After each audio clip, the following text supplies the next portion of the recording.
Negara bagian New South Wales, Australia mencatat 19 kasus corona baru. Lonjakan kasus terjadi ketika Australia menghapus batasan usia orang dewasa yang ingin mendapatkan vaksin AstraZeneca.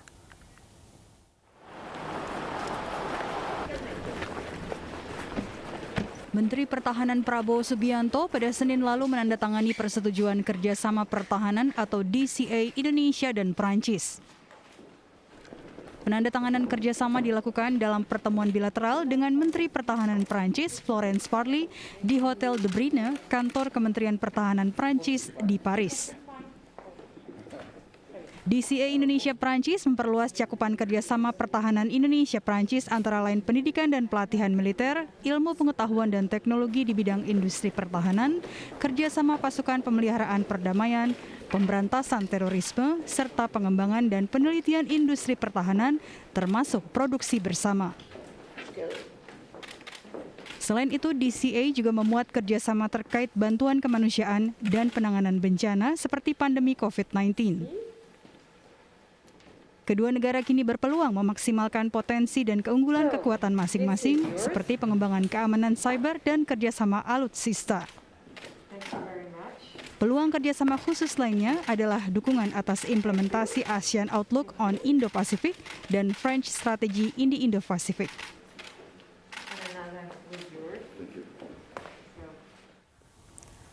Pemirsa, negara bagian New South Wales, Australia mencatat 19 kasus corona baru. Lonjakan kasus terjadi ketika Australia menghapus batasan usia orang dewasa yang ingin mendapatkan vaksin AstraZeneca.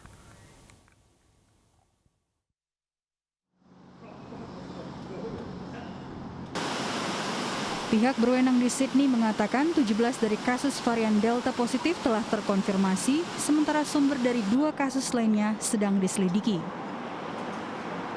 Perdana Menteri New South Wales Gladys Berejiklian mendesak warga untuk disuntik vaksin AstraZeneca setelah Kabinet Nasional mencabut batasan usia pendaftaran vaksin AstraZeneca pada Senin malam. Otoritas Kesehatan Australia semula tidak menyarankan penggunaan vaksin AstraZeneca bagi orang dewasa di bawah usia 50 tahun dan kemudian di bawah 60 tahun karena risiko pembekuan darah yang lebih besar jika dibandingkan pada orang yang lebih muda. Saat ini baru 5% dari populasi Australia yang telah divaksinasi lengkap.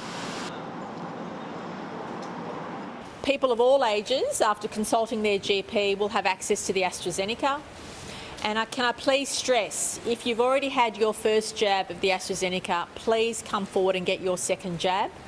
And obviously everybody can consider their situation in relation to the AstraZeneca jab.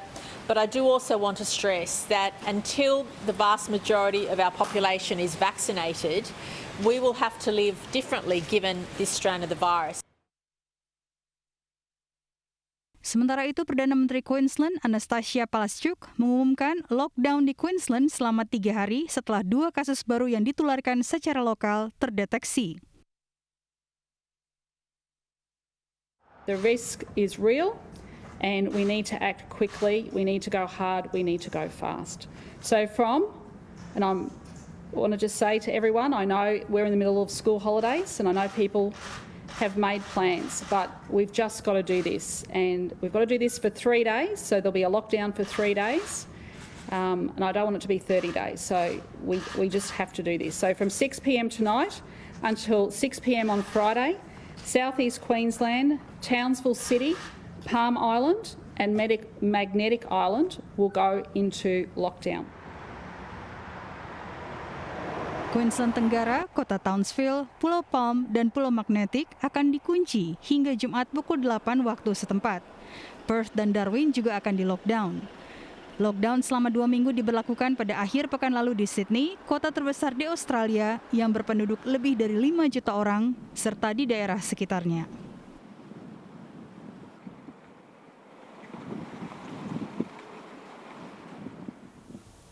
Dari Australia kita beralih ke negeri Paman Sam. Pemirsa, sejumlah negara bagian di Amerika Serikat memiliki tingkat vaksinasi jauh di bawah angka nasional yang tidak sampai 35%.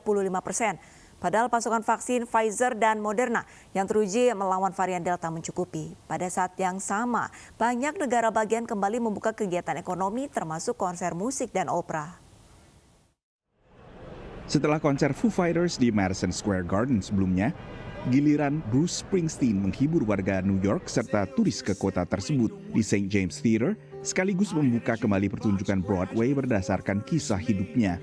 This is my city and I'm thrilled that Bruce has decided to lead the charge back to Broadway. Ini adalah pertunjukan Broadway pertama yang diselenggarakan dengan kapasitas penuh 100%. Warga luar New York pun ramai berdatangan. Something exciting to share with my mom. You know, she's a big Bruce fan too, so. He's a healer. He heals the nation. He is, he's powerful. This will be powerful just after like 9/11. He's a healer and he will help us to heal. Dengan telah tervaksinasinya 70% lebih warga negara bagian New York, setidaknya dengan dosis pertama, maka kegiatan usaha termasuk hiburan kembali menggeliat di bekas epicentrum pandemi ini.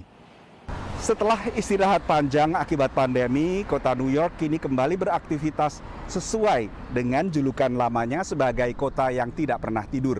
Sebagian besar pertunjukan di Broadway baru akan buka kembali pada bulan September. Tapi setidaknya pertunjukan, begitu juga dengan pertandingan olahraga kembali bisa berlangsung dengan kehadiran ratusan orang. Syaratnya adalah untuk warga New York, mereka harus menunjukkan Excelsior Pass atau paspor vaksinasi digital setempat, tapi mereka juga bisa membuktikannya dengan sejumlah pembuktian atau dokumentasi lain, atau setidaknya membuktikan bahwa mereka negatif COVID. Keharusan menunjukkan bukti vaksinasi ini memunculkan demo kecil di luar St. James Theatre. Well, they're employing the health passports, right? So someone like myself, my friends over here, we can't go see this show because we haven't gotten the vaccination. Keraguan terhadap vaksin atau bahkan penolakan divaksinasi menjadi kendala utama tercapainya vaksinasi 70% warga Amerika pada Juli. Dan ditengarai berada di balik kembali merebaknya virus corona, khususnya dari varian Delta, di wilayah minim vaksinasi seperti Alabama, Arkansas, Oklahoma, dan Missouri. Missouri bahkan melaporkan jumlah lonjakan 6 kali lipat pasien baru, dengan sebagian besar pasien merupakan warga muda yang tidak tervaksinasi. There is no doubt those states that are not vaccinating well could very well lag the remainder of the country in recovering from this situation. Di negara bagian yang angka vaksinasinya tinggi pun seperti Washington, varian Delta dan penolakan terhadap vaksin mengancam kemajuan yang telah dicapai berkat vaksinasi. We also are still seeing deaths in our state from COVID, and I want to be clear that those folks who we are seeing who are hospitalized and dying are people who are not vaccinated. Seorang dokter anak di kota Tacoma dekat Seattle memberitahu TV ABC bahwa salah satu pasien remajanya mengidap COVID untuk kedua kalinya, dan satu-satunya anggota keluarga yang tidak kembali tertular virus corona adalah ibunya yang tenaga kesehatan dan telah divaksinasi. True believer anti-vaxxers that you're not going to be able to convince that any vaccine is safe, but I believe there's and studies have shown huge majority in the middle who are vaccine hesitant, who are heavily influenced by things that they might see on social media, very convincing misinformation that is abundant. Menurut laporan baru oleh Pusat Pengendalian Penyakit AS atau CDC, ada 3 alasan utama warga Amerika menolak atau ragu terhadap vaksin, yaitu tidak percaya saja, cemas soal efek samping, dan ketiga, tak yakin mereka perlu divaksinasi. Dari Washington DC, Nova Purwadi dan tim VOA. Beralih ke informasi lain, pemirsa, pertemuan Menteri Luar Negeri anggota G20 sedang berlangsung di Bari, Italia. Fokus utama pertemuan tahun ini adalah mencukupi kebutuhan vaksin COVID-19 global dan mengantisipasi perubahan iklim.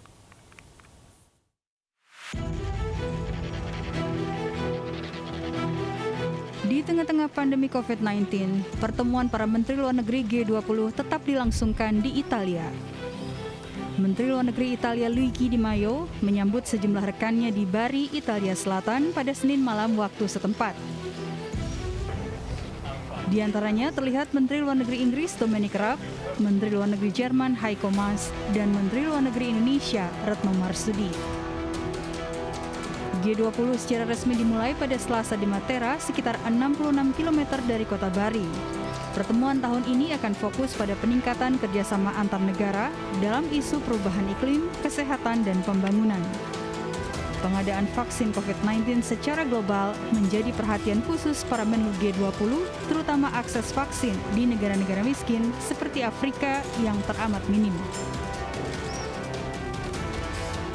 La pandemia da Covid ha messo in luce la necessità di una risposta internazionale coordinata ad emergenze che trascendono i confini nazionali. In un mondo interconnesso il multilateralismo e la cooperazione internazionale sono gli unici strumenti davvero efficaci di fronte a sfide globali. Ne abbiamo avuto chiaro esempio con i vaccini. L'Italia è stata tra i primi paesi ad invocare un'alleanza internazionale per la risposta sanitaria alla pandemia. Sementara Menteri Luar Negeri Indonesia Retno Marsudi menilai kesenjangan vaksin antara negara maju dan berkembang dan negara miskin harus diatasi dengan berbagi dosis dan pembiayaan.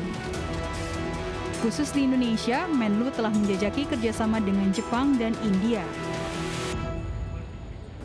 Dan sebagai hasil dari komunikasi intensif tersebut dan juga kita ulang kembali dalam pertemuan dengan Menlu Jepang tadi, maka Jepang akan menyumbangkan sekitar 2 juta dosis vaksin jadi untuk Indonesia.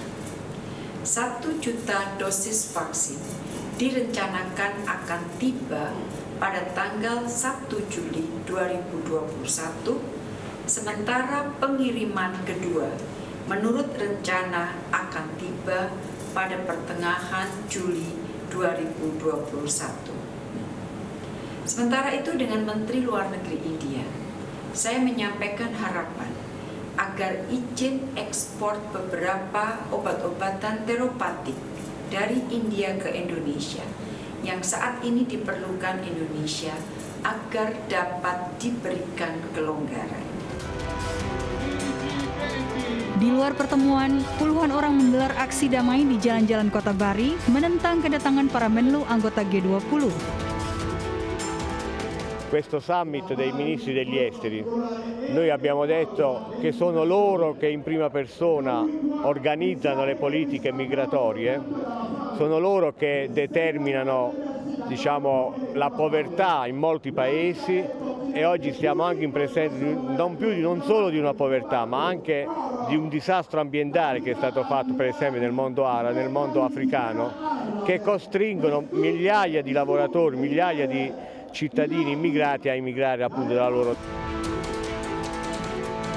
Mereka beralasan forum G20 digelar untuk menegaskan dominasi negara-negara kaya yang menindas negara-negara miskin dan sekedar ajang pertemuan politik yang tidak peduli pada rakyat negara miskin. Para demonstran membawa spanduk yang berisikan kecaman terhadap G20.